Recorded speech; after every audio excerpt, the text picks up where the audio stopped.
दोस्तों नमस्कार। Annual news में आपका स्वागत है। दोस्तों दुबई में हुए हालिया 28 सम्मेलन में बात की सहमति बनी थी कि दुनिया में रिन्यूएबल एनर्जी को बढ़ावा देने के लिए साल 2030 तक कुछ लक्ष्य निर्धारित किए गए थे। इसको लेकर global think tank climate analytics ने एक हालिया रिपोर्ट में इस बात का उल्लेख किया है कि अगले आने वाले 6 सालों में दुनिया भर के जो देश हैं वह रिन्यूएबल एनर्जी पर करीब 12 खरब डॉलर की भारी भरकम राशि खर्च कर सकते हैं। दोस्तों आपको बता दें कि इसके पहले हुए COP27 सम्मेलन में दुनिया भर के देशों ने अपने कार्बन इमिशंस को लेकर एक गोल निर्धारित किए थे। इसमें चाइना और भारत ने दोनों ही ने अपने जो नेट जीरो इमिशन गोल है वो 2070 और 2080 को बनाया था। के बाद COP28 में अलग अलग देशों ने अपने लक्ष्य की समीक्षा की और इसी समीक्षा को लेकर ग्लोबल थिंक टैंक कहे जाने वाले क्लाइमेट एनालिटिक्स ने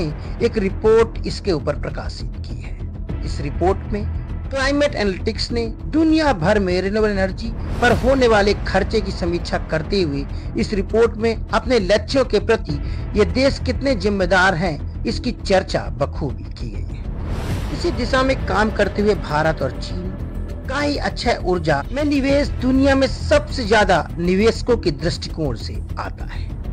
यानी यह कहना अतिशयोक्ति नहीं होगा कि ये दोनों देश मिलकर कुल अक्षय ऊर्जा का करीब 8.1 टेरावाट से भी ज्यादा यानी पूरी दुनिया का करीब 47% हिस्सा मुहैया कराएंगे। रिपोर्ट में इस बात की भी चर्चा की गई है कि भारत और चीन में अभी भी कोयला और गैस सबसे ज्यादा इस्तेमाल में लाया जाता है, लेकिन ये दोनों ही देश रिन्यूएबल एनर्जी यानी सोलर एनर्जी पर काफी तेजी से काम कर रहे हैं। इस रिपोर्ट में इस बात का भी उल्लेख किया गया है कि अफ्रीकी देश भी अक्षय ऊर्जा के उत्पादन को काफी बढ़ावा दे रहे हैं। इंटरनेशनल एनर्जी एजेंसी के अनुसार साल 2030 तक अक्षय ऊर्जा यानी रिन्यूएबल एनर्जी का लक्ष्य पाना बेहद जरूरी है, क्योंकि वैश्विक तापमान में औसतन 1.5 डिग्री सेल्सियस की लगातार बढ़ोतरी होती चली जा रही है और यह पूरी बढ़ोतरी ग्लोबल वार्मिंग और क्लाइमेट चेंज की वजह से हो रही है। यही वजह है कि अफ्रीकी देशों में सूखे की समस्या दिनों दिन बढ़ती चली जा रही है, यानी ड्राउट और क्लाइमेट चेंज वहां पर काफी प्रभावित कर रहे हैं। इस रिपोर्ट में यह भी कहा गया है कि आने वाले समय में रिन्यूएबल एनर्जी का उत्पादन तेजी से दुनिया भर के देश बढ़ाएंगे।